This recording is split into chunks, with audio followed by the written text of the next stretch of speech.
Huygens Principle. In our last video, we had introduced to wavefront. So what was wavefront?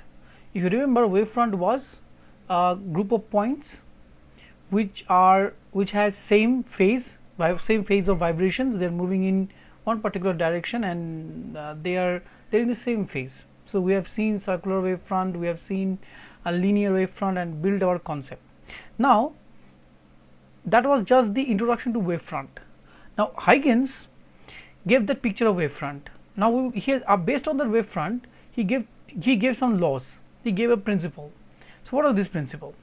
According to Huygens principle, every point on the primary wavefront acts as a source of new disturbance known as secondary wavelets. What is this? We'll see.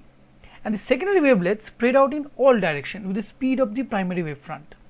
So what does this mean is that, imagine this is a plane wavefront. So if you remember that picture, the plane wavefront, a mechanical wave traveling over a wave, traveling on a medium, maybe some kind of mechanical wave. Remember that. We have considered light. In this case it is light. We are trying to explain reflection, refraction and other phenomena considering light. So we consider that light needs a medium for its propagation. And what is that medium? That medium is ether. So consider one such wavefront AB, AB. So according to Huygens principle, all the points on the wave, as it is traveling through the medium, so there are medium particles. So all the particles on this wavefront, let's say this is one particle, I'll use a separate color, this is another particle, this is another particle. Every point on this wavefront acts as a source of new disturbance.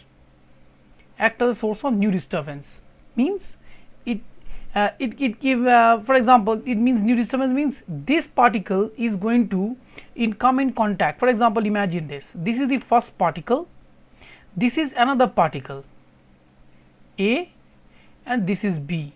This first particle is in contact with the second particle, so it will strike this particle and create a disturbance for B. Similarly, imagine there are three particles here, 1, 2 and 3. So this particle comes here, and if it strike these three, it is going to disturb A, B and C. So isn't this particle is acting like a source of new disturbance? It is pushing all other particles. So how many particles is going to push, and in which direction is going to push? It is going to push all the particles in its neighborhood. So it is going to, that is in the form of within a radius, it is going to push all the particles in this circle, right or not? So as a result, what will happen? So the disturbance is going to travel, new disturbance, this new push is going to travel in a circle, right? He named this disturbance as secondary wavelet. So consider this primary wavefront AB. So if you look at this, so this is one point A, these are some different points. So this point is going to affect, it is going to move is going to affect all the neighboring particles in a circle within a circular perimeter. Whoever is in contact with it, it is going to push all other particles. Similarly, this point is going to do here. Similarly, the second point is going to do. Similarly, third point is going to do like this. As a result, if you notice like this, they are going to disturb all the particles within this circle. He named this small disturbance as secondary wavelets.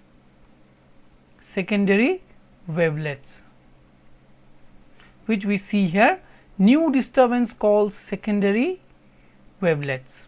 Okay, the secondary wavelet. Now how fast is this? The secondary wavelets spread out in all direction. Yeah, it is spreading out this direction, all direction, right? Spreading all direction the speed of the primary wavefront. So if the primary wavefront is moving with a velocity as it is speed of, as we are considering light, so speed of light is c. So the velocity of this primary wavefronts will also be c only. They will also travel with the speed of light. There is no difference. If the difference is there, then the wavefront will not be straight. The next envelope of the wavefront will not be straight. Remember that. So they travel with the same velocity as that of the primary wavefront. Now if you draw a tangent, let's say you draw one line tangent here, then you draw perpendicular and you draw a tangent, then you draw another tangent. You see what you get? You get the forward envelope of the wave front. That means the wave has moved from here to here like this. So this is how a primary wave front, which was initially at AB, has now moved to A dash and B dash. This is how the primary wave front moves in a medium. A light wave front, a plain light wave front moves through a medium. Similarly, if you consider as case of a circular wave, I am just considering the semicircle here. All the points on this primary wave circular wave front will act as a source of new disturbance. They are going to push all the particles. They are going to push all the particles which are within its circular proximity, and as a result they will give rise to new ripples. These ripples, he has named this as secondary wavelets. You can see here is again these ripples. These ripples is now, you can see they are producing these ripples such that if you draw a tangent, so if I draw a perpendicular from here, this is the tangent. If I draw a perpendicular from here, tangent. Now we are expressing with the help of mathematics, but it is not like that. We will see an animation to understand this, don't worry. So if we draw a tangent, you can see we can join all the tangent. So if we draw all the tangent, what do I get? I am going to get here so this tangent is joined, this tangent is joined, this is joined, and what do you see? I have got the forward wave front. Now you may be thinking, what about this case? The energy going inside get cancels out. You can see there is a wave front, there is a force this side also, there is a force this side also. These two are equally in opposite direction, so they cancel out. There is only this side, there is no force to cancel the ripple this side, and there is no force to cancel this side. However, as we go more and more inside, you will see, when you see the animation, you will see that generally the energy dissipates out.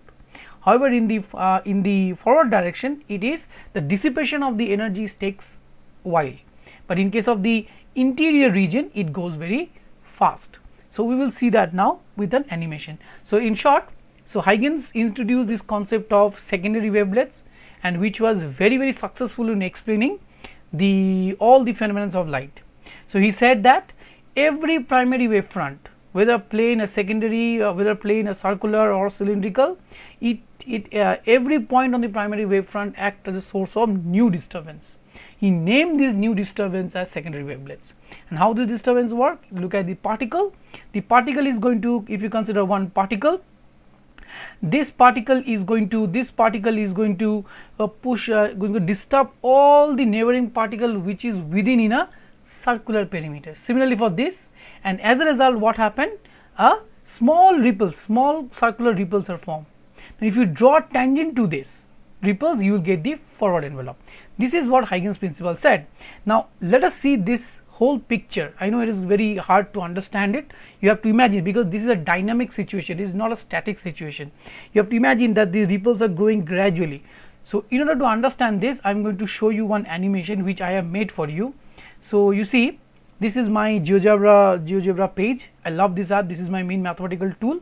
So this is what I have explained to you. I teach maths also with this. It simplifies maths to great extent.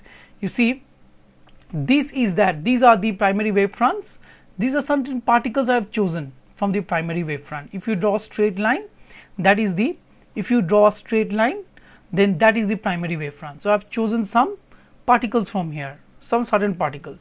Now if I gradually, so these are the small ripples, it is going to disturb all the particles within this circle. So now if I increase this, gradually increase the diameter, and see what happens. Can you see, as the ripples are growing? Look at this point here. What is this? This is our primary wave front, the forward envelope of the primary wave front. And how they have been formed? They have been drawn. Now imagine how many circles. There are infinitely many circles like this. So they gradually give rise to the primary wavefront. And mathematically, how are we going to explain it? We are going to say that you draw a tangent from here, draw a perpendicular, then draw a tangent from here. You will see all the tangent will give rise to a straight line, and they gives you the forward envelope of the primary wavefront. Understand? So this is the case of, you can see. Now if I let me increase it more further, if I increase, you can come to this, I will give the link to this one, you can come and play with it. You can see how it is increasing, gradually is increasing. Do not look at the interior sides, because here there's some other things that we need to know much. Just look at the right hand side, how the wavefront is traveling, how it is going through the medium. You see, understand? So let's see to the next one. Let's see the one more animation now, which will also be very helpful for you. So this was done. My phone is ringing. Okay, no problem. I'll show you one more. Look at the case of the circular wavefront.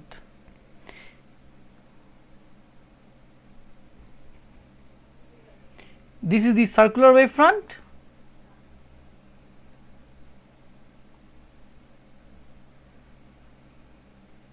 This is circular wavefront. You will see how it is increasing.